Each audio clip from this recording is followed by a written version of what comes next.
தொடர்ந்து பேசலாம்.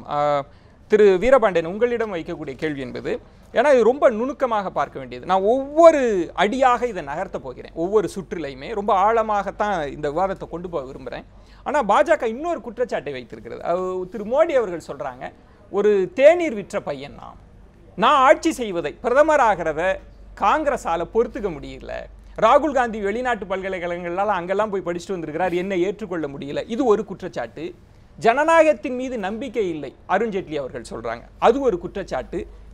இன்னொரு குற்றச்சாட்டு என்பது யாரையும் ஆட்சி செய்ய விடாது காங்கிரஸ், ஏன்னா அவங்க தான் ஆட்சியில் இருக்கணும் அப்படின்னு நினைக்கிறாங்க. இந்த மூன்று குற்றச்சாட்டையும் நீங்க எப்படி பார்க்குறீங்க? இல்லை, நம்ம அரசியல் சாசனம் எத்தகைய அரசியல் கட்சியும் மக்கள் அதிகாரம் அளித்தால், வாக்களித்து வெற்றி பெற செய்தால் ஆட்சிக்கு வரலாம் என்று மிக தெளிவாக சொல்லியிருக்கிறார். எனவே அவர்கள் குற்றச்சாட்டில் நியாயம் இருப்பதாக எனக்கு தெரியவில்லை.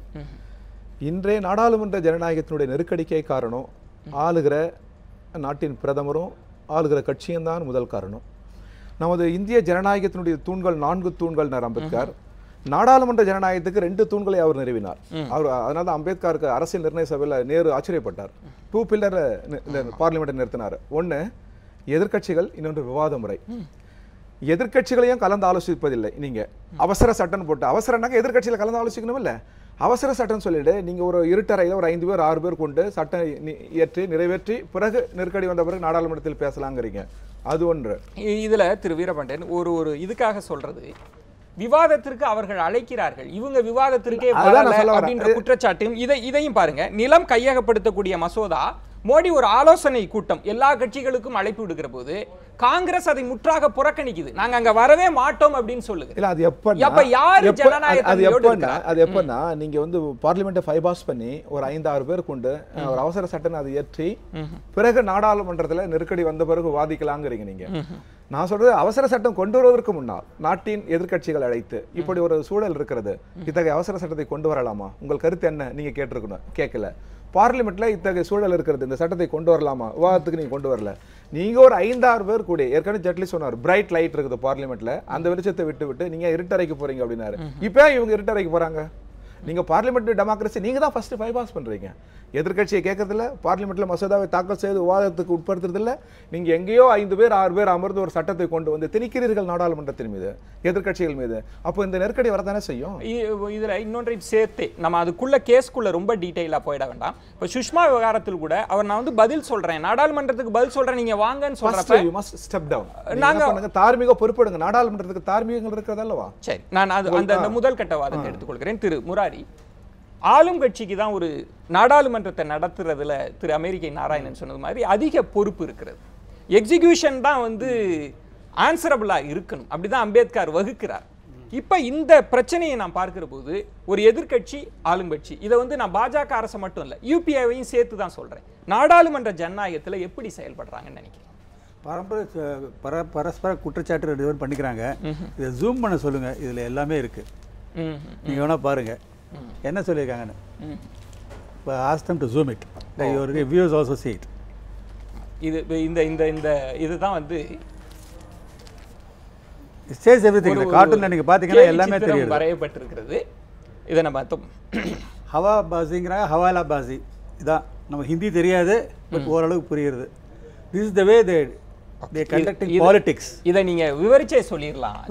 இதுல மோடி சொல்றாரு ஹவா பாசினா, எனக்கு தெரியல. ஹவானா வெறும் விண்ட் பேக்கா ஆர் ஃபால்ஸ் ப்ராமிஸ், ஒண்ணுமே இல்லைங்கிற மாதிரி சொல்றாரு.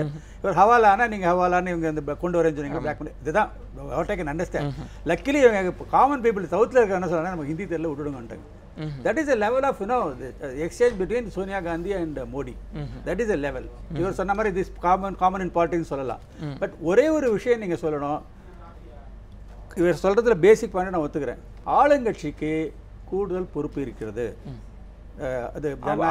பிஜேபி எந்த இடத்துல தப்பு செஞ்சுச்சு?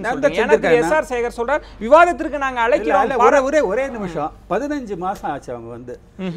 ஏதாவது ஒரு மேஜர் ஸ்பீச் பார்லிமெண்ட்ல மோடி சொல்லி பேசியிருக்காருன்னு நீங்க சொல்லுங்க.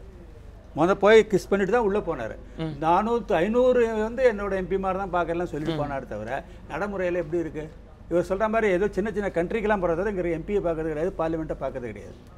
திஸ் இஸ் டெமோக்ராட்டிக் கேட்டால் அவங்க பேசிப்பாங்கங்கிறாங்க. அந்தந்த கன்சர்ன் மினிஸ்டர் பேசுவாங்க. அப்போ பிரைம் மினிஸ்டர் இதுக்கு அப்போ இதே எடுத்துக்க சுஷ்மா இதில் என்ன சொன்னாங்க, prime minister would make a ஸ்டேட்மெண்ட்டா, is such a big demand. அவர் வந்து பேசக்கூடாது, வரதே கிடையாது, பேசுறதே கிடையாது.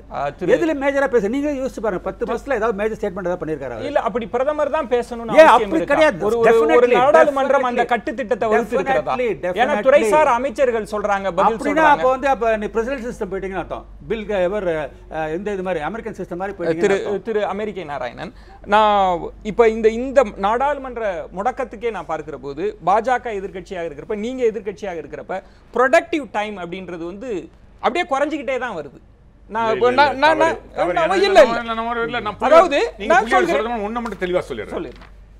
பெருமையுடன் எனது பிரதமர் தன்னுடைய முதல் வருடத்துல நாடாளுமன்றம் எவ்வளவு ப்ரொடக்டிவா இருந்ததுன்னு சொன்னாரா? நீங்க எல்லாம் அதை ஒளிபரப்பினீங்களா? அதுல பெரிய பங்கு யாருடையது? எதிர்க்கட்சியினுடையது கூட. நான் அப்படி சொல்லல. இல்ல நான் சொல்றேன் அதாவது ப்ரொடக்டிவிட்டி அதிகமாச்சுன்றேன். ஒரு first year of this government, NDA கவர்மெண்ட்ல எவ்வளவு நேரம் நாடாளுமன்றம் வேலை செய்யுது? இல்ல நான் மொத்தமா அப்படி இல்ல. 13th லோக்சபா வந்து 91%. நான் இதுக்கு வருகிறேன், நான் அதுக்கு வரேன். 14வது லோக்சபான்றது 87% ஆகுது. 15th லோக்சபா அப்படின்றது 61% ஆகுது.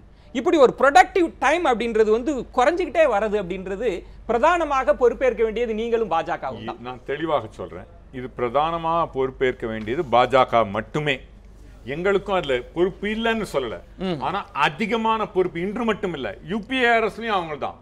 நாடாளுமன்றத்தை இயங்க செய்யாமல், இயங்க விடாமல், அதற்கு இது வந்து ஜனநாயக மரபு எங்களுக்கு என்று மரபு ஏற்படுத்தி கொடுத்தது. அன்றைய நாங்க என்ன எதிர்க்கட்சியில் எங்களுக்கு மரபு ரொம்ப தெரியாது, நாங்க எதிர்க்கட்சி ரொம்ப இருந்தது இல்ல, அவங்க கிட்ட இருந்து கத்துக்கிறோம். உண்மை, நீங்க ரொம்ப ஆழ்ந்த அனுபவம் கொண்டவர். அதனால தாங்க சொல்றோம், காங்கிரசினுடைய பாரம்பரியத்தை சுருக்குறீங்க. இல்ல இல்ல எதிர்க்கட்சி காங்கிரசினுடைய நேரு பிரான் பேசியது, இந்திரா காந்தி பேசியது நீங்க சுருக்குறீங்க. நீங்க வந்து பாஜகவிடம் இருந்து நாடாளுமன்ற ஜனநாயகத்தை நாங்கள் கற்றுக்கொண்டோம் அப்படின்றது காங்கிரஸ் பாரம்பரியத்தை நீங்கள் சுருக்குகிறீர்கள். இல்ல, மறுபடியும் தெளிவாக சொல்றேன், எங்களுக்கு எப்படி நடந்து கொள்ள வேண்டும் என்று நன்கு தெரிந்ததால் தான் அவருடைய முதல் வருடத்துல அவர் சொன்னார் 100% மேல பாராளுமன்றம் இயங்கித்துன்னு. It's a statement of fact. நான் இல்லன்னு சொன்னவங்களால மறுக்க முடியாது. என்னிடம் ஆதாரம் இருக்கு. ஆதாரம் இருக்கு இல்லையா? 23 100% மேல ஏத்தினாங்க. அப்போ அதுல வந்து இன்னும் கேட்டா, அவர்கள் அன்று எதிர்த்த இன்று அதே இதை கொண்டு வந்தது போக கூட நாங்க வந்து அதை ஆதரித்தோம். எஃப்டிஐ இன் இன்சூரன்ஸ் ஒரு முக்கியமான மசோதா நாட்டுடைய முன்னேற்றத்துக்கு. எங்களுக்கு காங்கிரஸ் விழுந்தாலும் நாடு வாழ வேண்டும் என்று நினைப்பவர்கள். நம்ம இதை மையமாக வைத்து தான் நம்ம வாதிக்க இருக்கிறோம். திரு மோடி அவர்கள் தெரிவித்திருக்கக்கூடிய கருத்து, காங்கிரஸ் என்பது யாரையும் ஆள விடாது, அவங்களுக்கு ஜனநாயகத்தின் மீது நம்பிக்கை இல்லை, நாடாளுமன்ற ஜனநாயகத்துக்கும் அவர்களுக்கும் சம்பந்தம் இல்லை அப்படின்னு சொல்லக்கூடிய குற்றச்சாட்டு கடந்த பட்ஜெட் கூட்டத்தொடரில் திரு வெங்கையா நாயுடு ரொம்ப சிலாகிச்சு சொல்றார். 10 ஆண்டுகள்ல இல்லாத ஒரு நாடாளுமன்ற செயல்பாடை நாங்கள் நடத்தி இருக்கிறோம் அப்படின்னா அந்த கிரெடிட்டை காங்கிரஸுக்கு பாஜக கொடுக்குமா கொடுக்காதா? ஏன் அப்போது ஆதரித்தவர்கள் இப்போது எதிர்க்கிறார்கள்? பேசலாம். ஒரு சிறிய விளம்பர இடைவேளைக்கு பிறகு பொறுத்திருங்கள்.